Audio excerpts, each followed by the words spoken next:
Yeah. I mean, this makes me think of something that you said in a previous interview about Chiron, which maybe will kind of take us onto the Chiron return, something I want to just bring up a little bit, which is that, once you get to around that age of the Chiron return, you have begun to realize that whatever your healing journey is not necessarily something that has to be fixed. It's Mm-hmm. something that you have to come into a state of acceptance about, and that this opens you up to a much more compassionate, fluid way of being that's much more forgiving of others and of the imperfections of life, the sort of messiness of life. Yes, and I think, because the Chiron return happening just after 50 years, that's actually the longest planetary cycle that's completed thus far in one's life. And that's a very profound symbol. And for many, many people around the Chiron return, they begin to think about their own mortality in a different way. Maybe they even start planning their funeral, like, buying a cemetery plot, or they make their bucket list of things they absolutely want to do while they're still alive and so forth. Mm-hmm. And then what kicks in spontaneously and automatically is a kind of life review process. I mean, we've probably all heard the cliche of, when you die, your whole life passes before your eyes, right? Mm-hmm.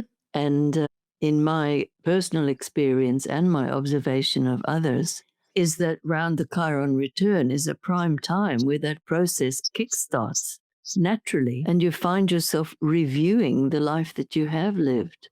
And that serves to show you where you've got unfinished business that maybe needs some attention, either on a practical level, some stuff to sort out, Mm-hmm.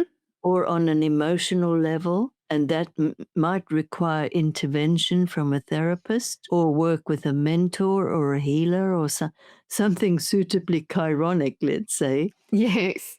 And also your own perspective on where you've been and who you've been begins to shift. And this is like a preparation for the second Saturn return, which occurs later on in one's 50s, at the end of one's 50s. So potentially the Chiron return itself is like a shift in dimension of our understanding and our perceptions of what's what and what your life is about. Yes, that's interesting. I mean, having just been through mine, I think mine was in 2022. I can relate to a lot of what you're saying because you've come out of the midlife crisis transit. So the Pluto square, the Uranus opposition, and it's also at that time, particularly for women. I mean, I'm convinced that men have this too. It's just not really talked about or has not become a thing, but where your hormones are changing. So very often for women, this is coinciding with perimenopause. Yes. And in that sense, it does spark enormous change, not just in terms of your emotional landscape, which it certainly does affect, but it's also you realizing that there's a chapter of your life that's over in the sense that there's certain things that your body will not be able to do again once that process is finished. And so, yes, I think you're right. It does really spark this much more of a sense of finality almost. Yes, that's Certain things. right. So in that sense, it's different to say midlife, where you feel like, oh, this is my last chance to do things over or to start again. Yes, It's a very yes. different sort of impulse. Yes, I agree with you. And I mean, in terms of your clients and things like that, for women, have you noticed any interesting parallels between perimenopause and the Chiron return? Definitely, yes.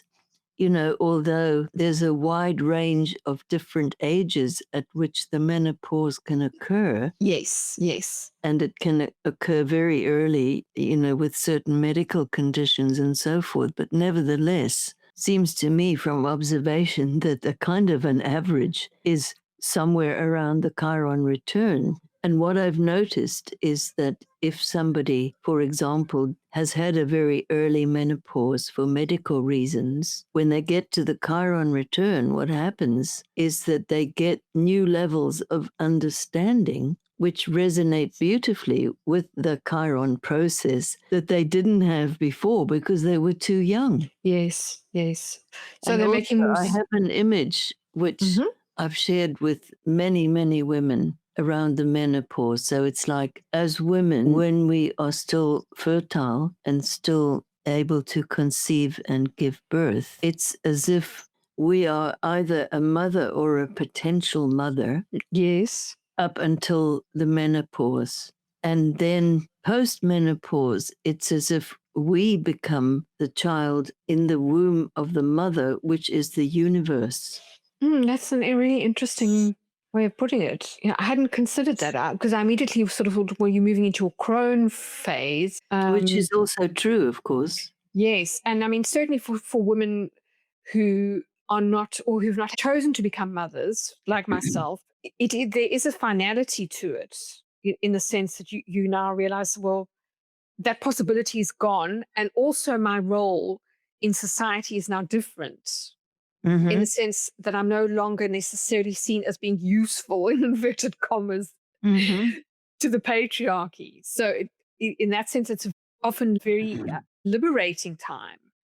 In a way, you're entering a different level where you're now viewing your role in a very different way and Yeah. to a different center and of much freer, actually, free from this hormonal instinct to please, which I do think is there often, particularly with estrogen. And so in a way, yes, are much freer to sort of pursue spiritual pursuits and so on. Yes. Yeah, very interesting.